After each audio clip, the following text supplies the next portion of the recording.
Assalamualaikum warahmatullahi wabarakatuh. Dewan juri yang terhormat, izinkanlah saya, Heri Fathumullah, sebagai tim oposisi yang akan menyampaikan proposal ketidaksetujuan akan mosi perdebatan kali ini.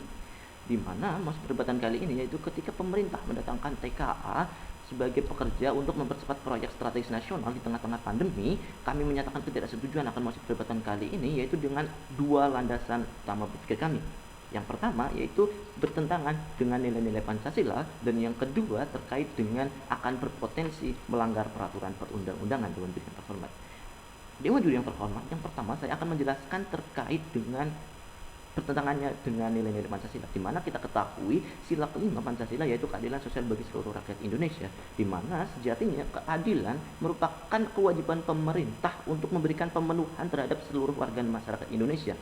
Sehingga apabila pemerintah di tengah-tengah pandemi mendatangkan tenaga kerja asing, sedangkan di dalam negeri kita dapat mengetahui bahwasannya menurut Badan Pusat Statistik pada tahun 2020 yaitu sebanyak 6 juta lebih masyarakat Indonesia menganggur, dan pada tahun 2021 tepatnya pada Februari menurut BPS yaitu 8 juta masyarakat Indonesia menganggur, sehingga dalam kurun waktu 1 tahun terjadi peningkatan jumlah pengangguran diakibatkan adanya pandemi, sehingga mengakibatkan terjadinya PHK massal di Indonesia.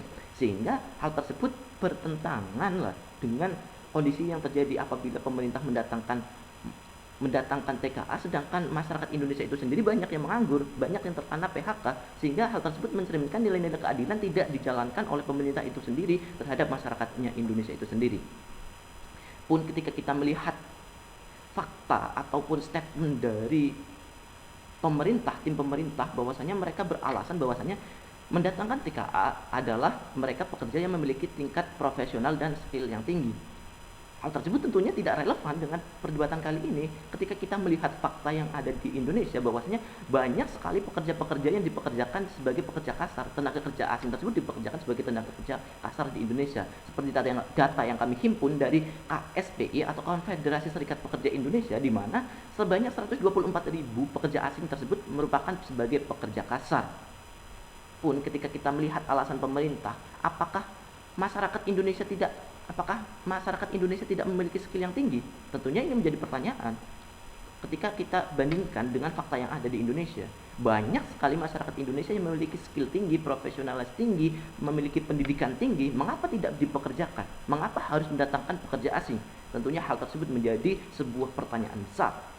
Dan alasan yang kedua akan berpotensinya terjadinya pelanggaran peraturan perundang-undangan, di mana di dalam Peraturan Pemerintah Nomor 34 Tahun 2021 tentang penggunaan tenaga kerja asing, dalam aturan tersebut menjelaskan bahwasannya tenaga kerja asing hanya boleh menduduki jabatan-jabatan tertentu seperti komisaris, direksi, dan pekerja asing tersebut harus berbahasa Indonesia ataupun dilakukan pelatihan berbahasa Indonesia. Sehingga ketika kita kaitkan dengan fakta yang terjadi di Indonesia, apakah ada jaminan ketika tenaga kerja asing tersebut dipekerjakan di Indonesia hanya menduduki jabatan-jabatan tertentu tersebut? Namun faktanya berbanding terbalik, mereka banyak sekali yang dipekerjakan sebagai pekerja kasar, seperti data yang telah kami sampaikan di atas. Yang kedua, terkait penggunaan bahasa Indonesia. Apakah ada jaminan pekerja asing yang dipekerjakan di Indonesia memiliki skill bahasa Indonesia? Sehingga pemerintah terlalu terburu-buru untuk mendatangkan pekerja asing, sehingga akan merugikan bangsa Indonesia itu sendiri. Terima kasih.